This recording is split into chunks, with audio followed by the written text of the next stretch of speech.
On today's show, ladies and gentlemen, we are going to give grades out for the first wave of Miami Dolphins free agency. Also, are the Miami Dolphins interested in another speedster potentially coming in to fill the slot / wide receiver 3 role? We'll talk about that. Also, the Miami Dolphins finally make some moves to beef up their offensive line. They bring back a familiar face and another player who it's interesting because I think his battle is at right guard. So we're going to talk about all of that and so much more. Do me the favor, smash the like button, subscribe if you are new. Let's get into this.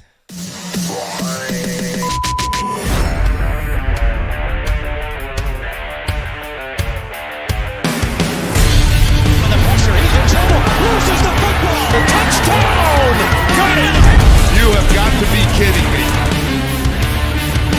Jaelan Waddle has a Dolphin touchdown. And he will score! Field on the near side, man open, touchdown!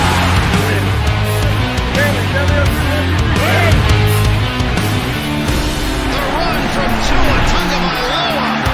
Touchdown! He's going deep. He's got it for the touchdown again.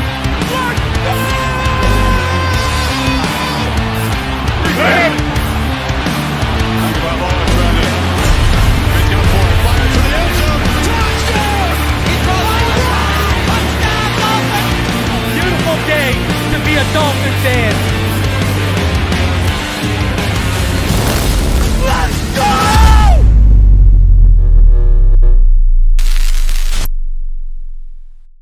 What is good, Fin Nation? What's good? It's your boy Reason, and we're back here for another one. I thank all y'all for tuning in on this Monday evening as the Miami Dolphins have made some moves today, and we got a lot to talk about, a lot to break down.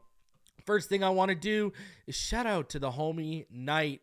He's out here, and he just gifted one and Phinside The NFL membership. And I'm going to tell you this. Listen, I see the recipient of that was Kurok 1972. Go over, go check the community tab. Actually, you know what? Watch today's show, and I'll give you reason why to go over and check the community tab. But go over, check that community tab, and you'll see all the latest in terms of inside info, et cetera, that I've had. I had an update just a few days ago. You're going to want to check that one out, and I'm going to tell you why, because interesting thing, we're going to talk about wide receiver position tonight. And that update has information on a wide receiver 3 that Tua was trying to recruit. So go check that out. And there's some AVG news in there and all that kind of stuff. So go check it out. It's a good update. So I appreciate each and every one of you for coming through. As you do, please do me the favor. Smash the like button. I want you to subscribe if you're new because, ladies and gentlemen, here's the thing. We are only about 122 away from 15,000 where I'll be doing another giveaway. I did a giveaway for a couple of shirts, and it's just a shout out to 50th State Fins fan and Rhonda.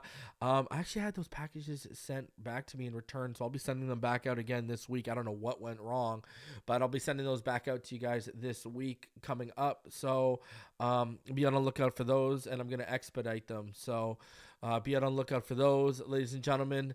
And then, yeah, I'll be giving away. I don't know what I'm going to give away for 15K yet, but I got some ideas. We're going to do something. So appreciate all of you for coming through. A couple things to talk about before we get into everything here. For all you Hurricane fans, all right, at the Pro Day today, Dolphins personnel coordinator Min Liu was there. So was a whole contingent of Dolphins personnel. Obviously, they're watching Cameron Kitchens, who Cameron Kitchens apparently today ran better than he did at the Combine. But also Matt Lee, who could play center. Javion Cohen, who could also play guard. They were there. So the Miami Dolphins were in full effect today at the Miami Hurricanes Pro Day. So there you go with that.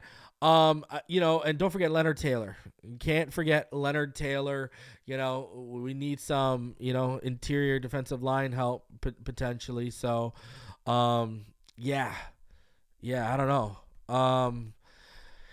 Anyways, let's keep it rolling here.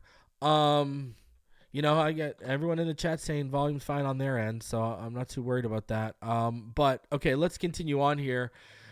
Content creator show. I had someone asking me about it today again. Listen, I'm doing it when things slow down. Right now, my focus is we're shifting to draft season. So I am going to be focused on doing this right now. Speaking of, my first big board, I'm aiming for Wednesday. As you remember, the homie ball game for his birthday, he's on a cruise. So we're not going to be doing the finish line this week. So I'm going to drop my first big board, defensive tackle. Y'all spoke. I listened. Defensive tackle will be coming. I'm aiming for Wednesday. I'm pretty sure it'll be done for Wednesday. So be on the lookout for that. Then after that, we'll be doing wide receiver. Then we'll be going to edge. Then we will do a mixture of offensive guard, offensive tackle, and safety. All right. So I'm potentially going to have up to 6 big boards this year where I normally have 5, but that all depends as we continue on through the weeks here and now we're entering the second wave of free agency officially. I would say the second wave kind of starts tomorrow/today. Even though I added the signings that happened today, I added them onto my first wave of free agency grades. But the deal is, tampering opened last Monday. It's been a week, so look at that as the first, right? So yeah, we got a lot of stuff coming your way over the next few weeks. It's draft season, baby. We're officially getting into it, and see, I'm not one of these people that's going to go out and hey, respect to the people that do. You got the time in your hands. I'm not going to go out and make 1,000 mock drafts so I can say, oh, hey, I called him. If you go make 1,000 mock drafts and you take all these different players and player combinations, it's a really easy way for you to say, hey, I wanted that guy. Look, I took him into my mock draft. No, when my mock draft hits, they mean something. And same with Neil. When our mock drafts hit, they mean something. That's why you never see me. I might do a mock draft tomorrow, and post it to Twitter after the first wave of free agency, but you won't see 6 of them. You know what I mean? So we're going to get into mock draft season. Obviously, we are getting into big board season. So we are shifting and transitioning over the next week into draft-centric stuff, baby. Because, hey, we are like a month and a week away from the draft. All right, it's coming. It's coming, baby. That one of my favorite times of the year. Let's go. Yeah, we're gonna get into it all over the next few weeks, and we're just gonna be coming hard upon your dome with a bunch of draft content. So I mean, you already know me and Neil do it.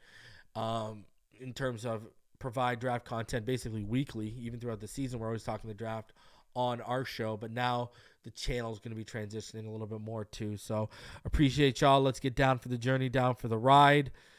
Man, it's fun, man. It's fun. It's a great time, right? It's Scotty Joe. Don't start talking about my boy Xavier Legette, baby. Yeah. Either am I, really, Tony. Either am I. I like people who, when they drop mocks, they hit. You know what I mean? And what I mean by that is, I don't like people who do and I'm talking about people in the media who do mocks throughout the whole season. Then, as soon as the season ends, mock, because it's going to be, the best season to start doing mocks is after free agency settles down. Because, I don't even, I think I posted a set of mocks before free agency, right? I had who did I have? I was taking Troy Fatnu and Jeremiah Trotter in one, and then Troy Fatnu and Jatavian Sanders in another. Now that's all changed, that was a month ago, 2 months ago, and I dropped one, that's it. And, right now is the time when mocks start to matter a little bit more, but even still, people get caught up. They get caught up on liking certain players and certain fits to their teams where, if we don't get them, I'm good. They also get caught up on, if they use the PFN mock simulator or if they use PFF. Oh, well, this guy keeps falling to this position, so that means that's going to happen in real life. And that's not how the draft works. Okay? There's a lot of time where you see the media or you see draft Twitter have stark contrasting differences and evaluations from what the NFL is. Like, let's be honest.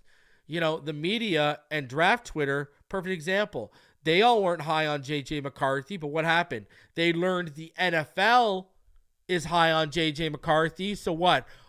Since the combine, you've seen everyone adjusting their mocks and their fantasy rankings because they've learned how the NFL views a player. So, I tell people, like, you got to understand that's why you got to be able to evaluate players. And then when you evaluate players, you got to be able to grade the players. Okay, I see these players as a first round grade. I see these players as a second round grade. Then there's players that are going to be in there that I see, they're high second round, low first round that you could take at the back half of the first or the top end of the second and you'd be like, so they're really glorified second round picks, right?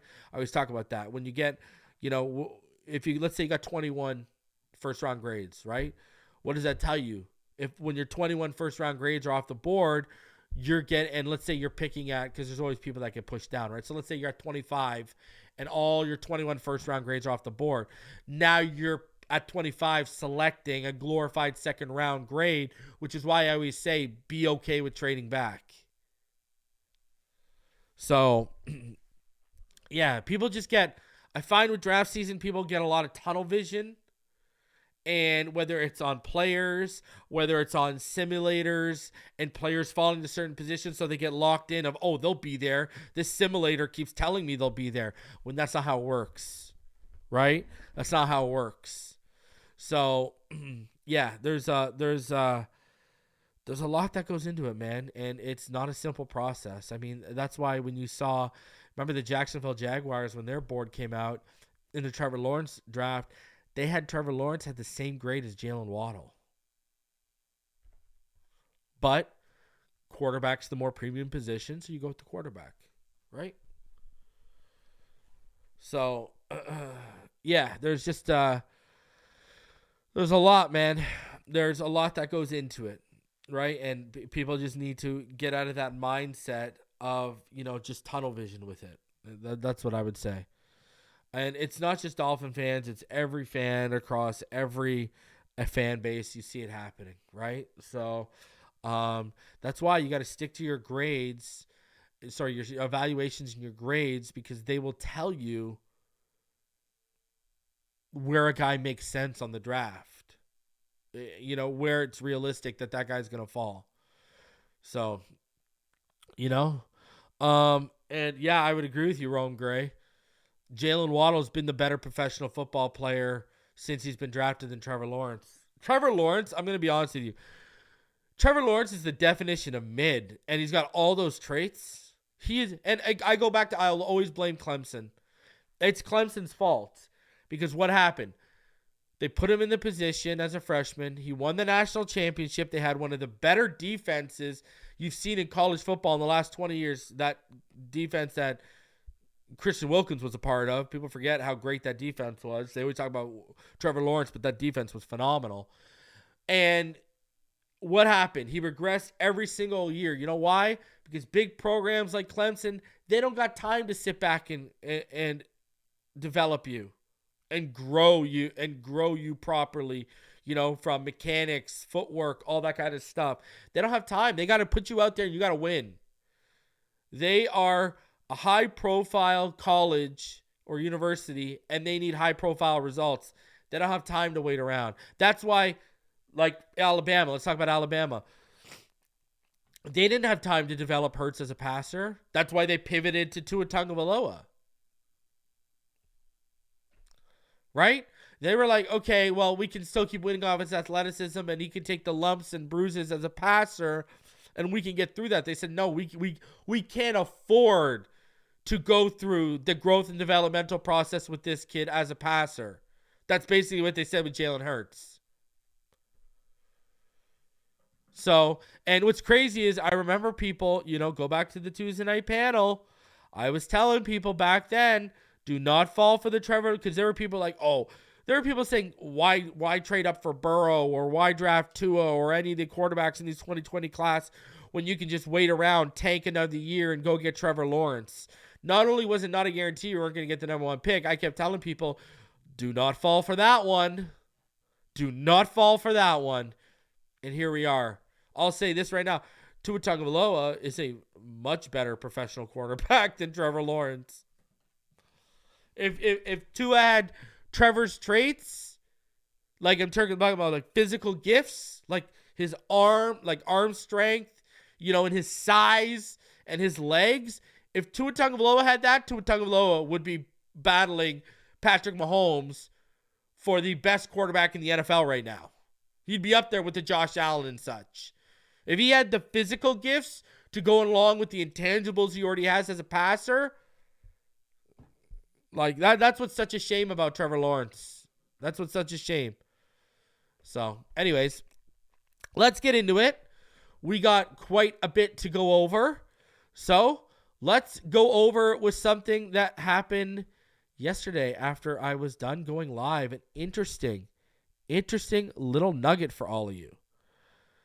Barry Jackson. The Dolphins have been poking around on more receivers to fill out their rotation. Among the names they've inquired about, per source, Quez Watkins, who caught 98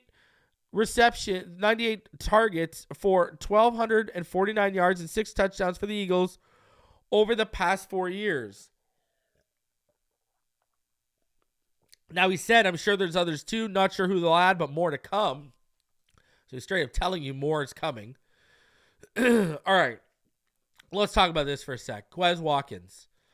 Now, this is a guy who gives you inside-outside flexibility. He can play in the slot or he can play on the boundary. I'll tell you right now why they love him. He ran a 4.35.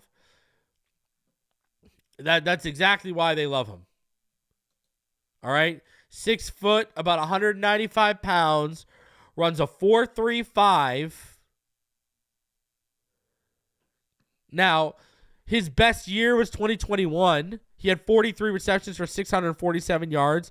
2022, he had 33 receptions for about 354 yards. In his first 2 years, he was averaging over 15 yards per reception. This is a guy who, when you look at him, and, he offers you after the catch ability, right? That's what the big thing is with him. The year he had in 2021, when he had 647 yards that year, all right?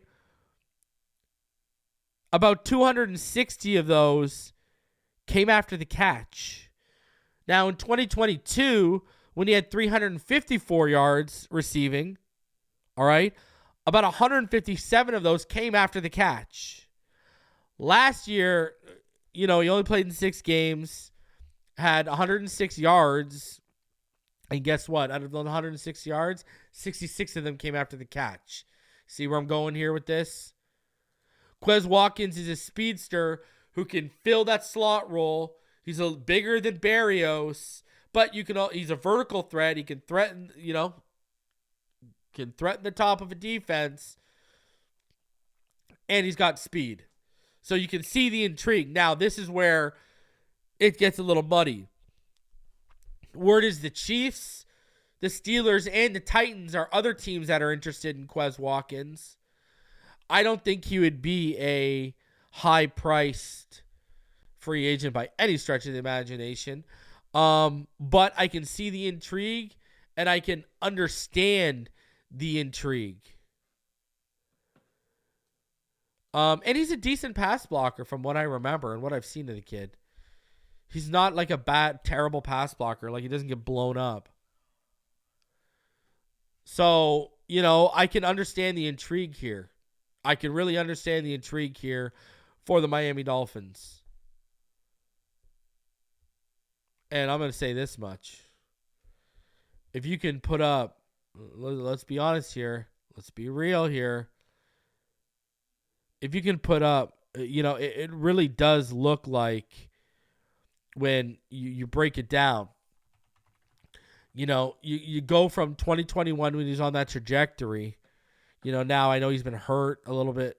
Sorry, not hurt, but I know he's been held back a little bit here. But,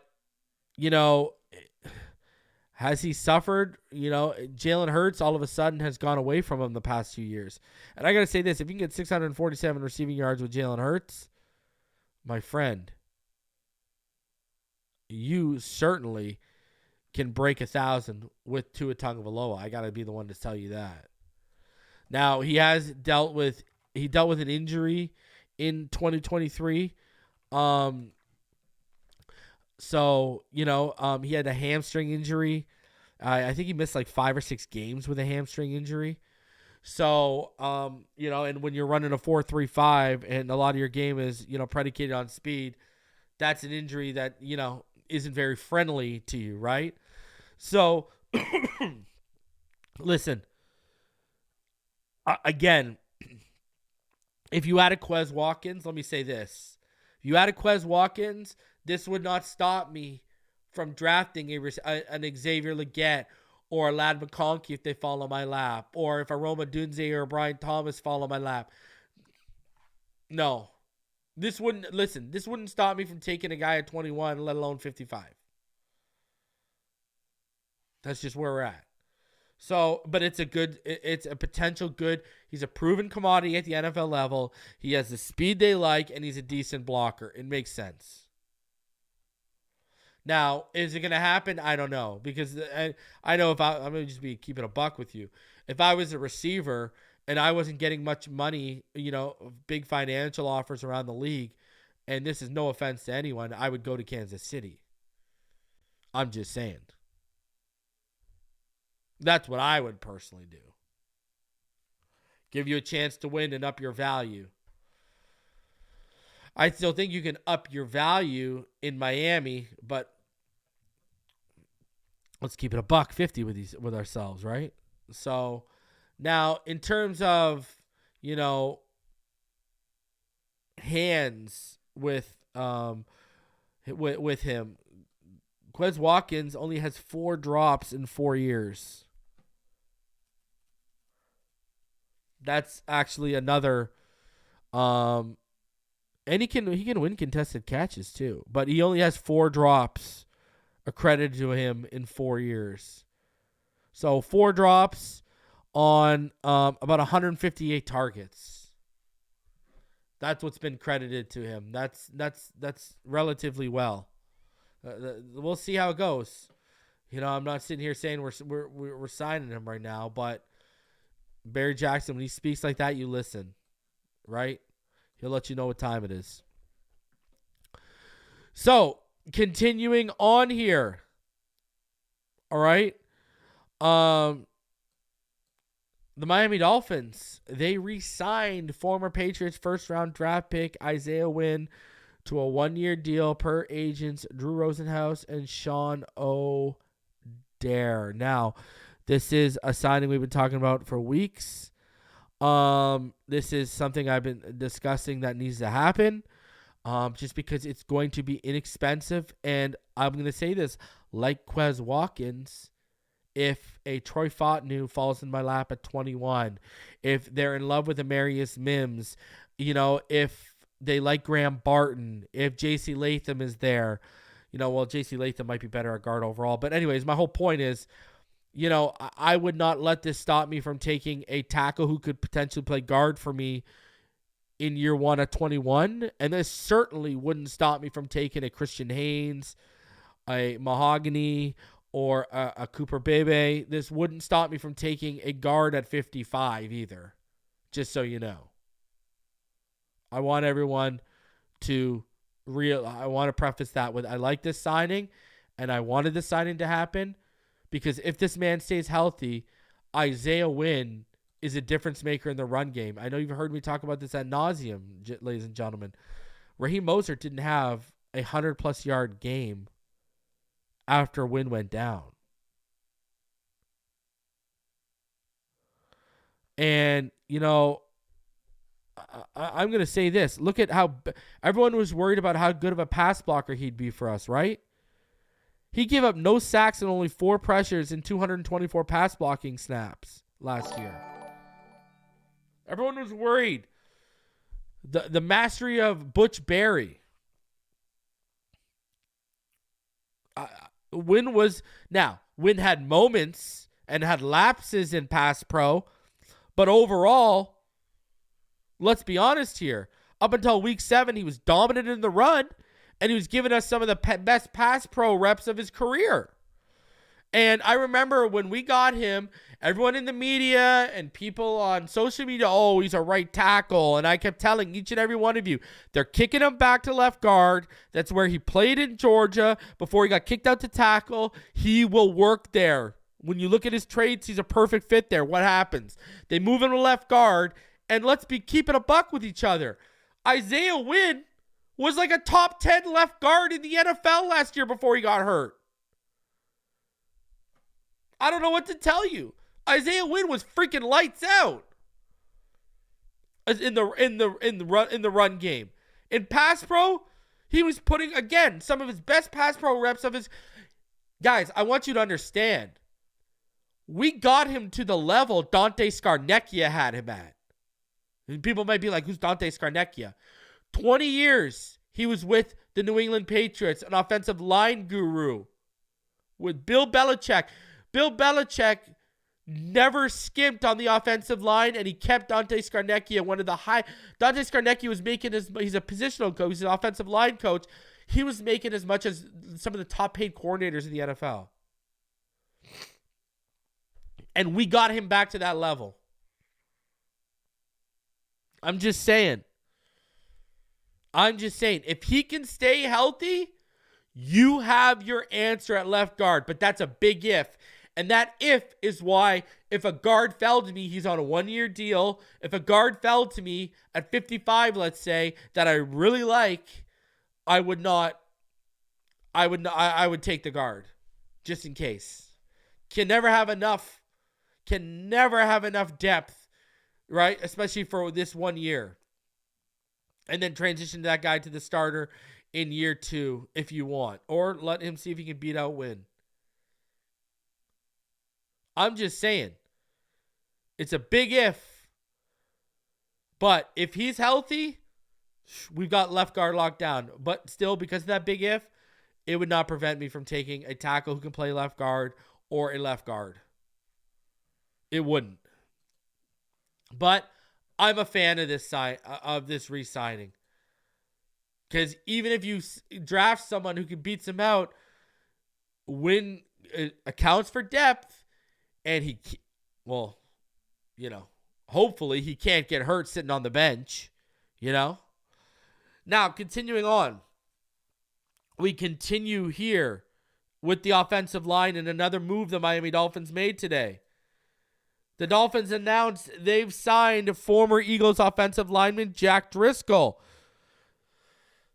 I don't know if Kendall Lamb's coming back, ladies and gentlemen. Now, he still could, but this screams potential swing replacement. But I would bring Kendall Lamb back, and I'll tell you why. I'll tell you why right now.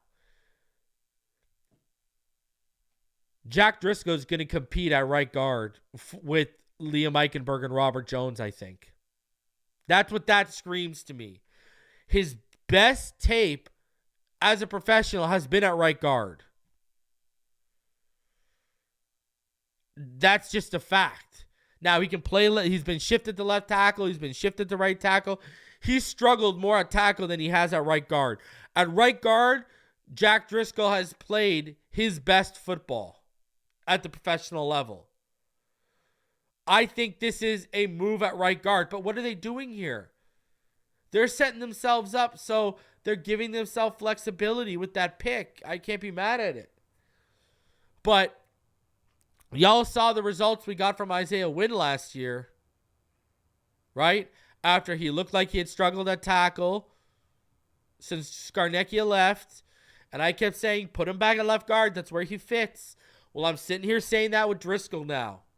Put him at right guard. That's where he fits. And watch Butch Barrett work his magic. I think this could be a low-key signing. Now, as it stands right now, I like it. Am I in love with it? No, but I like it. But this could be one thing where I'll tell you right now, my grade for it is a C. This could be a C, and by the end of the season, we're looking back and we're in the B range. That's what he gives you. I think he's going to legitimately battle at right guard. And now we're starting to see the interior come together a little bit. Now, as it stands right now, if you said gun to my head, reason, who are you fielding on this roster today? Armstead, Wynn, Brewer, Driscoll, Jackson. That would be who I would field today. I think Driscoll's better than Liam Eichenberg. They both struggle at tackle, and it looks like their fit is going to be on the interior. But like Isaiah Wynn, I will say this. Neither one of these moves today will stop me from drafting a tackle that can play guard, i.e. J.C. Latham, Troy Fontenot, whatever, who can play guard year 1 and kick out to tackle year 2,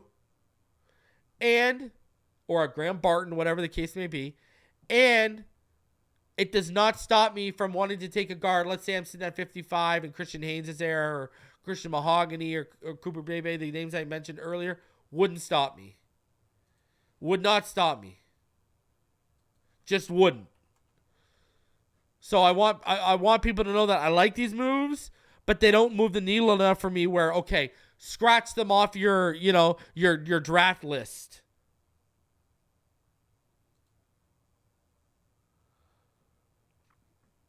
So, and another guy I'm pretty high on too, out of South Dakota State, Mason McCormick, and I'm a fan of Zach Sinter and Dominic Puny too, and Brandon Coleman's got some. So, there's options that I wouldn't turn down if they fell into my lap, depending on where I'm drafting. We need to add a third and a fourth. Jesus Lord Almighty.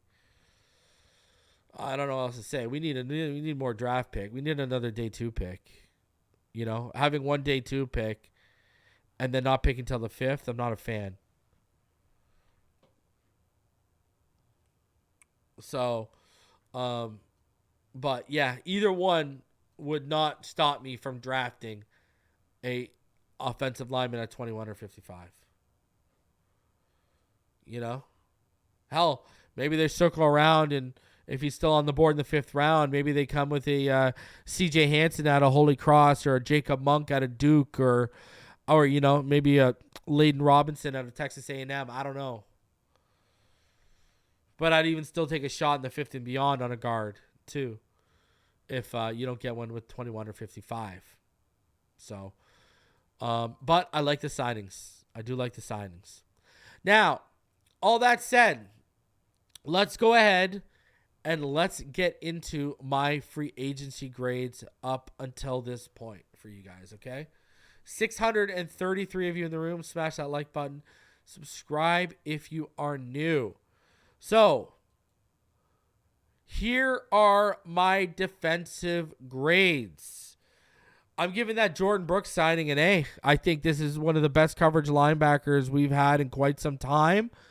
I think the pairing of him and David Long is going to be freaking stellar. And when you look at the cost we got him at, the trade-off with him and Baker, because the cost that Baker was given in Seattle, yeah, that's an A. Jordan Brooks is a needle mover, I think.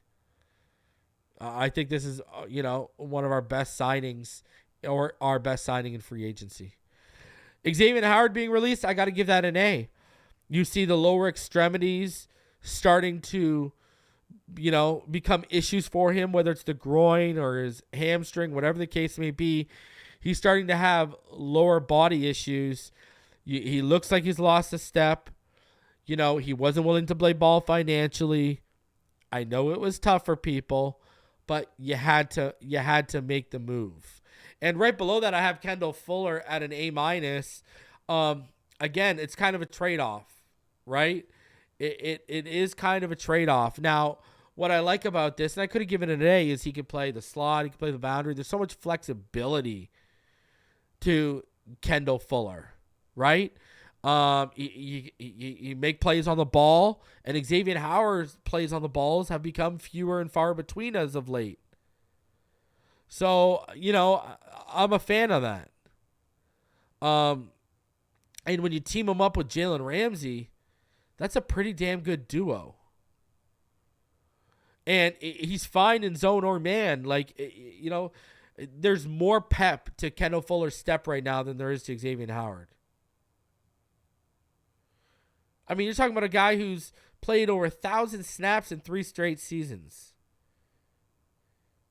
He's a little older than Chidobe Awuzie, who just signed a 3-year, $36 million deal with Tennessee. I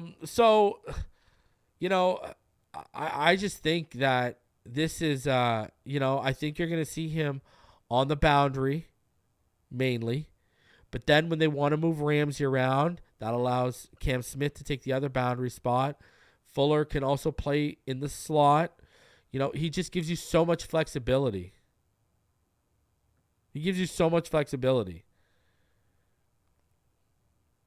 So I'm a fan of this move. He's a perfect scheme fit for what we want to do with that hybrid multiple defense. And he can play at a high level on the boundary or in the slot.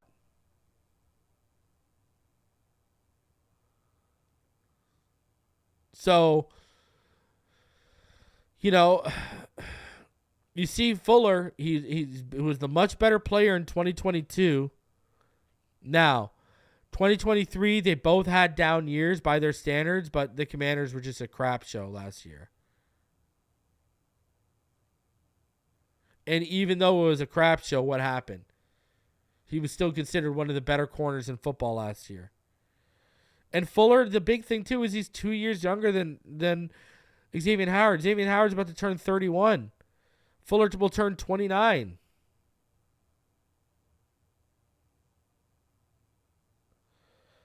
He's allowed fewer than 30 yards passing in a game 18 times since 2022. He forced a tight window on 48% of his targets in man coverage last season, and that's the 4th best in the NFL among cornerbacks who face at least 20 targets. While Miami, our cornerbacks had a tight window rate of just about 20% man coverage last season, which was the 9th lowest in the NFL. He was more than doubling it. So, yeah, I'm a fan of the the Kendall Fuller signing. Now, Anthony Walker, I like this signing too. I think this is a B+. I think this is an upgrade over what they have with Duke Riley. I think this is obviously an upgrade over what they had with Channing Tindall. I think in terms of a third guy, it's an upgrade over what we had with the Landon Roberts a few years ago. This is the best third linebacker we've had in this room in quite some time. And you look at Jordan Brooks, he accelerates in man coverage. Anthony Walker accelerates in zone coverage. Also stout against the run. So I'm a fan. Jordan Poyer, man, if he would have been a bit younger, we'd be in the A right now, but he's B. I still think he's got a chip on his shoulder. He's got something to prove. He's going to let people know exactly what time it is. I called it. I said it before. He's going to pick off Josh Allen this year. You watch. Shaq Barrett, huge fan of this signing. I think you got a guy who gets pressure at a higher rate than Andrew Van Ginkel. I think he finishes more than Andrew Van Ginkel. And he, too, sounds like he has a chip on his shoulder. Because, we'll get into it, but he was out there talking some mean toughness, and he's got high and lofty expectations for himself this season. So, Shaq Barrett, when you talk about, especially when Chubb and Phillips come back, oh, man, when he's in rotation with those two guys, who are you going to double? Unbelievable. I like that. Sarah Neal, I got to give it a B, and B mainly because we got one of the better gunners in the NFL. I showed y'all the picture being triple teamed as a gunner by the Chiefs. That's how seriously they took him. So I got to give that a B. Benito Jones, B-. I mean, you're talking about a guy who's coming off of playing a full season, and he's on an upward trajectory me and EM were real high on him coming out of the draft. He's now returning.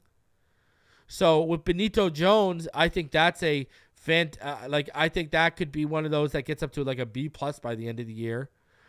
But again, Benito Jones and Deshaun Hand and Jonathan Harris and Neville Gallimore, none of them will stop me from drafting a defensive tackle if the right one falls into my lap at whether it's Johnny Newton at 21 or, someone at 55 like Tavondre Sweat, or someone of that nature, right?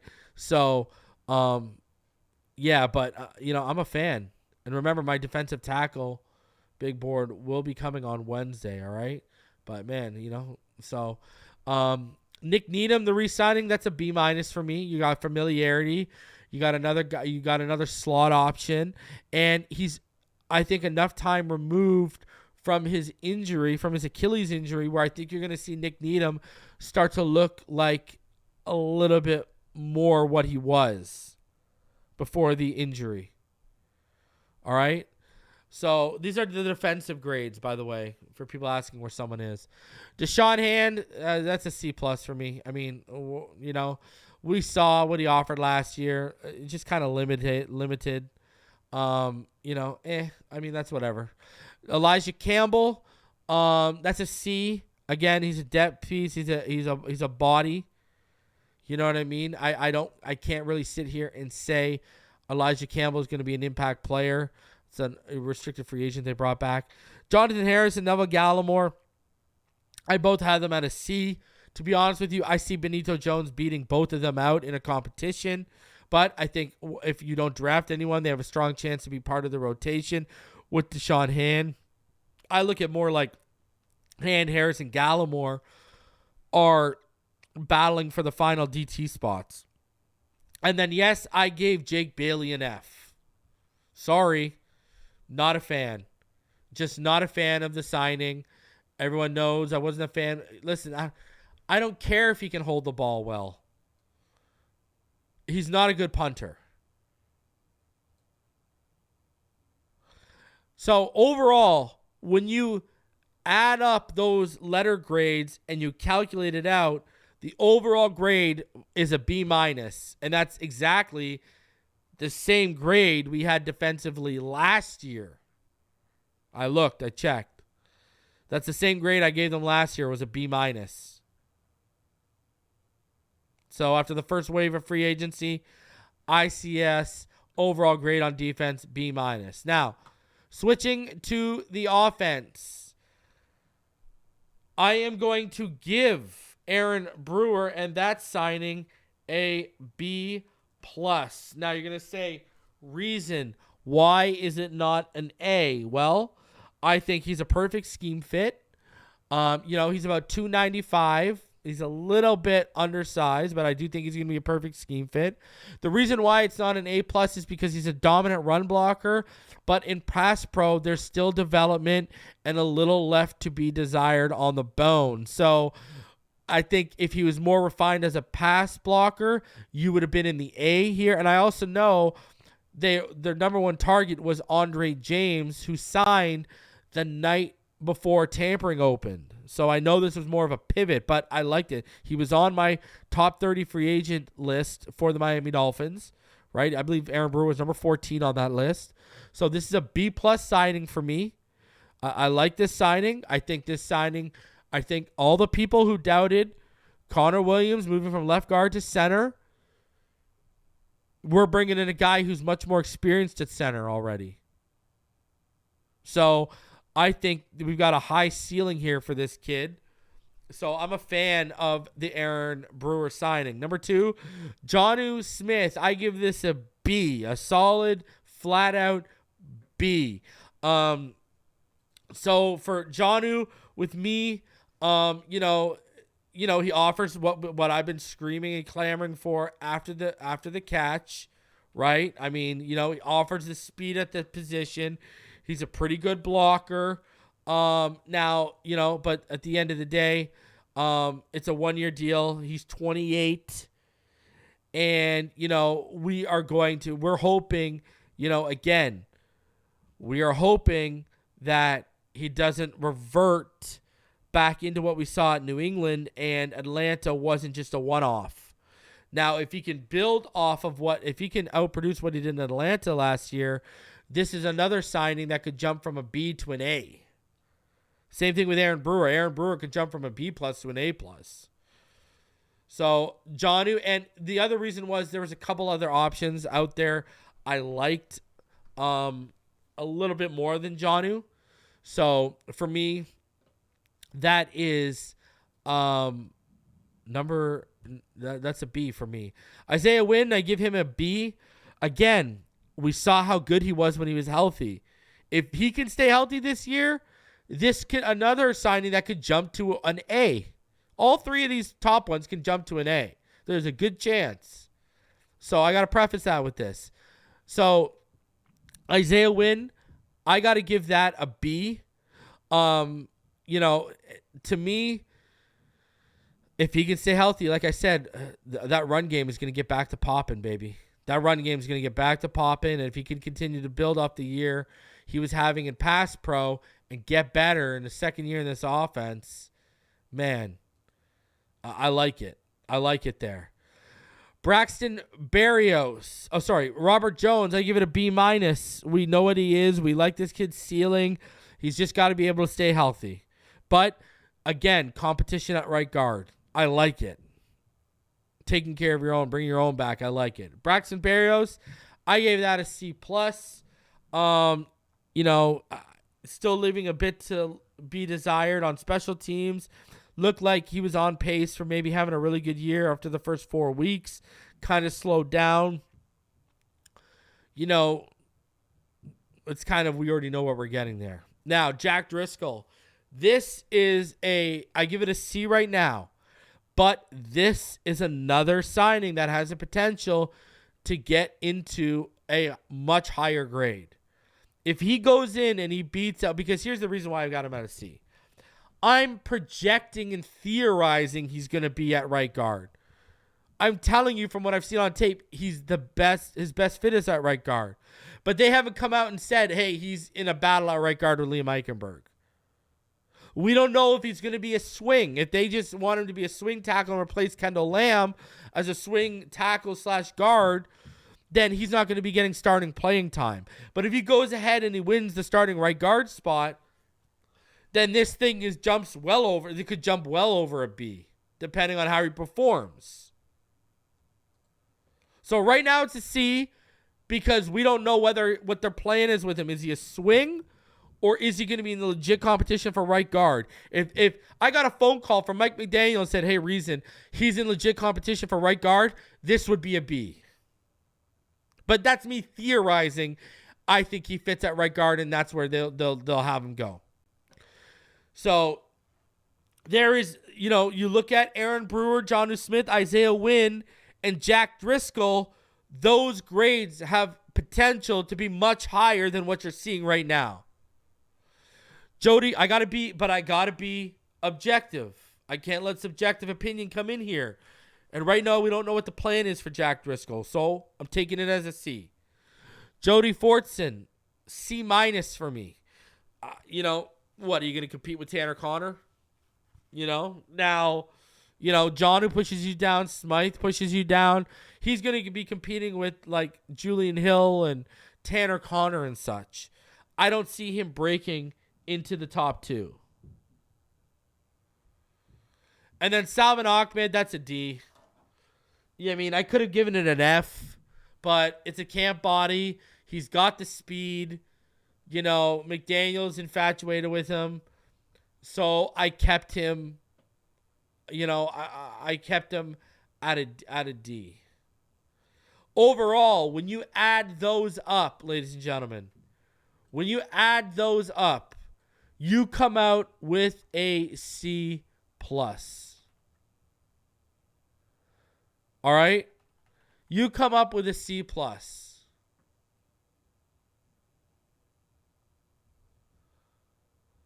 So, you asking who's the better? I see Dolphins Realtor asked me here, who's the better athlete right now? Jack Driscoll is the better athlete. Who's more athletic? It's Jack Driscoll's the better athlete, my friend. I would say Jack Driscoll's the better athlete. That's why I think he's going to compete at right guard. That's why I think he's got a chance to beat him. Late to the show with these O-line signings, the draft is wide open for Greer. I agree wholeheartedly. 110%. 110%. You ain't lying. You are not lying. So, you aren't lying there, brother, at all. So, those are my grades. Now, we gave the defense a B-, right? We gave the offense a C+. Funny enough, these are the exact same grades as last year. All right, now, when you add the C+, when you add the B-, my overall grade turns out to be a B- for the Miami Dolphins on the first wave of free agency. That's what I have right now.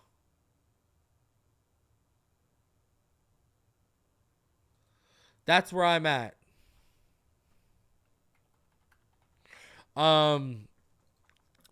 So, we'll see. We'll see how it works out, but that's where I'm sitting at right now with my overall grade. I'm sitting at a B- after the first wave of free agency. And hey, that grade is very fluid depending on production, right? Depending on production. Another reason why I think Jack Driscoll is potentially, an answer here at right guard for them. That's where they see him potentially. Today, guard Phil Haynes visited the Miami Dolphins, and that's per Field Yates. Now, he's been with the Seahawks since 2019. Now, again, another guy, a fourth-round pick, has problems staying. I'm going to be honest with you. Has problems staying healthy here. All right. Now he can give up pressures too, but where does he fit? He's another guy who mainly sticks. He's been mainly sticking at right guard for Seattle. So he can play left guard as well, but he's mainly a right guard. So I think this adds more credence to what I'm theorizing, that I think Jack Driscoll is going to be in the battle for right guard. So the Miami Dolphins are starting to do a little bit of due diligence on. They're starting to do some due diligence on that offensive line. It's starting to keep their options open. I like it. I like what I'm seeing. I really do. All right. Also, just a quick update for you guys. For Patreons and channel members, I know I had my February 28th update. I told all y'all that I was hearing the Connor Williams injury is much more significant than an ACL tear. Well, look at yesterday. Barry Jackson tweeted out late last night, Connor Williams' knee injury was significant and he's not signing anywhere anytime soon, said Drew Rosenhaus. Now, remember, Rosenhaus came out a couple weeks ago and said, well, Connor doesn't think he's going to sign at the beginning of free agency. And then I told all y'all it's because I was hearing that his knee injury was much more, the Dolphins feared it was much worse than just a torn ACL. Now Drew Rosenhaus is out here confirming that the reason why he's not signing on early is because that knee injury is that significant. And why does it matter? Because the medicals, he wanted to reset the market, at the center market. And he wouldn't be able to pass the medicals and reset the center market with how bad that knee is torn up. So everyone thinking, oh, Connor Williams can come back or we can kick him to left guard. Yeah, that might be a signing. Like, I don't even know if that's, it'll be a post June 1st, but that could be, he might not be added to a team until training camp or during the season. That's how bad it is. And the Miami Dolphins clearly pivoted at center. I know they were liking Andre James. He got signed before tampering opened, and they moved off of him. And they went with, obviously, Aaron Brewer. Now, speaking of significant knee injuries, Chris Perkins. Yes, Chubb and Phillips both could be 100% healthy for the Dolphins opener. He says, I've been greatly concerned about the Dolphins' pass rush. As you know, edge rushers Bradley Chubb and Jaelan Phillips are both recovering from season-ending injuries. Without their pass rush, the defense has finished number 10 in the league and had a franchise record 54 sacks last season isn't nearly as effective. But I have good news, Dolphin fans. After consulting with a couple of qualified professionals, football players, not doctors, there's reason to think Chubb and Phillips could both be healthy and in the starting lineup for the Dolphins' season opener in early September. Yes, both. It's optimistic, but totally possible.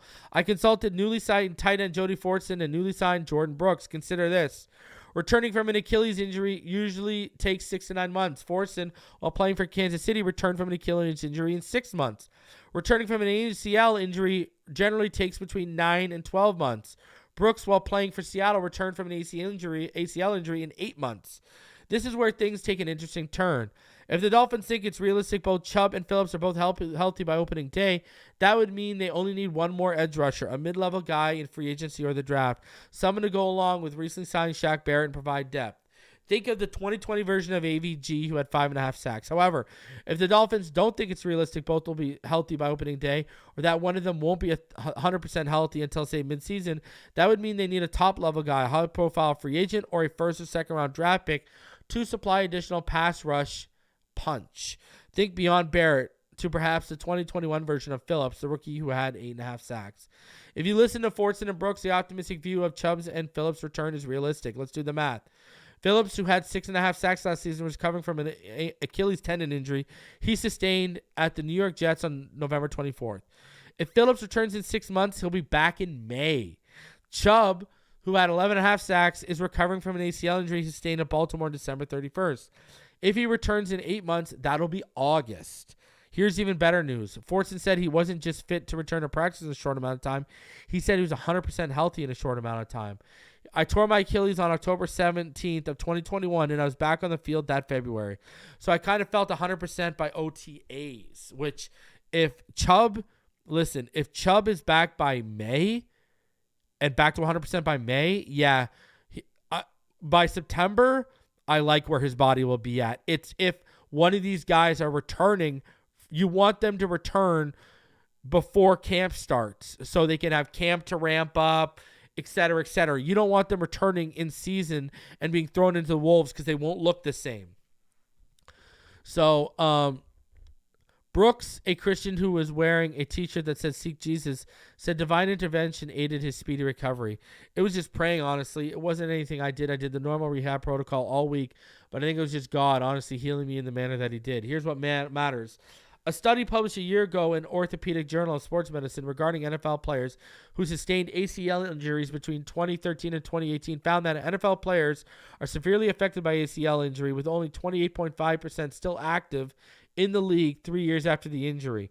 Running backs, defensive linemen, and linebackers performed the worst after the injury. Will Chubbs and Phillips be the same post-injury as they were pre-injury? And how long will it take to get back to 100%? Remember, every game counts for the Dolphins team that, considering its 7-10 road record under McDaniel, badly needs a good regular season record to get a home playoff game. At the same time, you don't want to rush either Chubb or Phillips back. And that's been the Dolphins' trends with injuries, to give the players ample times. They had that lesson reinforced last season when they admittedly allowed center Connor Williams to return too early. He sustained a setback and had to miss more time. So there's sufficient evidence the Dolphins need to be conservative on these returns. Fortson doesn't have any insight on Phillips' injury or recovery, but he, such as Dolphin fans, is hoping for the best. I'm praying for him in his recovery. I hope it works out for him. It didn't take that long. I was back running in 4.5 months. It really didn't take that long. So, hey, listen, again, if Phillips can be back by May, by September, he'll be at a high level. Chubb coming back in August, That's a little close to camp because he's going to come back and then they're going to slowly ramp him up. That's a little close to camp transitioning into the regular season. Like, I'd want you back May, June. Sounds like think about it. You know, let's say he comes back in May. So Phillips will have May, June, July, and August to get ready for September. So he'll have 4 months to get ready for month 5 when the season starts. Chubb, if he comes back in August, isn't probably going to be, I mean, you might not see him back at a high level until like December, November. Right? I mean, just as long as they don't rush him back, that's all that matters to me. That's all that matters to me. Just do not rush them back. Please. We cannot afford injuries to these guys. Continuing on, and I know a lot of you are going to like this. I had to show this because a lot of you are going to like this. Shaq Barrett. Dolphins going to be happy they signed me. Tampa going to be mad they let me go. Dolphins edge rusher Shaq Barrett once recorded 19.5 sacks in the season for the Tampa Bay Bucks. That was just amazing, Barrett recalled in a meeting with Miami reporters on Monday. Everything just aligned, stars were aligned. Barrett was 27 years old then, reaching the first of 2 Pro Bowls. Now 31, Barrett is an important Dolphins free agent acquisition. A lot to prove, said Barrett, who was let go by Tampa Bay, especially getting cut from another team like that. Adds a whole fuel to the fire right there, and I'm like, Dolphins going to be happy they signed me. Tampa going to be mad they let me go. Barrett will be looked upon to provide primary pass rush until Bradley Chubb and Jaelan Phillips return from knee and Achilles injuries. I know they're hurt nursing injuries right now, and so maybe my role may just be to hold it down until they come back and then become like a well-oiled machine when they get back. I'm just ready for whatever my role is and just to help the team and defense take it to the next level. He had 4.5 sacks in 16 games after missing much of the previous season following an Achilles injury. He said all year he felt fine, but he does feel even better now. Barrett considers himself a dog and believes Miami's reconfigured defense will have plenty of dogs on the unit. Super aggressive, Barrett said. You're going to bring it every single play, get the job done no matter what it takes. There's no friends on a football field. When you're a dog, like I understand we boys outside of football, but right now I'm going at your neck. Right now I want you to feel my presence on the football field. Michael Strahan and TJ Watt each had record-breaking 22.5 seasons. Remarkably, Barrett said it's his goal to break that record. My goal is 23 sacks, Barrett said. I want to break the record every year. I want to be the best. I want to be one of the best pass rushers to ever do it. Barrett and his family experienced tragedy and joy in recent years. Barrett and his wife, Jordana, lost her 2-year-old daughter, Araya, I remember that. That was absolutely awful. And then 9 months later, they welcomed a new daughter, Alana Ray. Man, that was just awful, man. I remember that. That was just awful. But, man, we're bringing in another leader. This guy, 31, and look at the expectations he's setting for himself. This guy wants 23 sacks. I love it. I love the hunger. It's needed. It's needed right now. Love it. I'm a huge fan of the hunger. Update for all of you guys where we are cap space wise and compensatory pick wise. When you look at the compensatory picks, right now the Miami Dolphins are sitting on 2/3 and a 7th. Wilkins, Robert Hunt, and Deshaun Elliott are the ones that it looks like are coming our way. Kendall Fuller, Aaron Brewer, and Jordan Brooks just canceled out a 5 and 2/6. As long as we keep on holding on to those 2/3, that's all that matters. Also, when you look at cap space right now, the Miami Dolphins have about $4.5 million of cap space right here. They've got about the third least amount of cap in the NFL as it stands right now. The effective cap space is only about $1.5 million. The total cap space is about $4.534 million. So there is your update on compensatory picks and the current cap space. Ladies and gentlemen, we have over 700 people watching us live. Do me the favor, we are a little over 100 away from getting to 15,000. I want to do a giveaway for all of you, so let's get there. Smash the like button, subscribe if you're new. I appreciate the support. I hope you enjoyed the show with my free agency grades. talking about beefing up the O-line. I am going to be back tomorrow, and then I will be back on Wednesday. Wednesday, we are going to be dropping my first big board of the year. We will do the top 15 defensive tackles in the 2024 NFL Draft. Thursday, I will be back with Neil Driscoll and for Fin Too Deep as we transition here. Free agency continues, but the draft is just a little over a month away. So it's coming, baby. It's coming. So do me the favor, like I said, smash that like button, subscribe if you're new. I appreciate each and every one of you spending some of your day with me. I love each and every one of you. Have a fantastic rest of your evening, and you know what it is. Fins up all day, every day, until Margaritaville sends that cease and desist our way, because you know it's coming. Appreciate y'all. Have a fantastic night.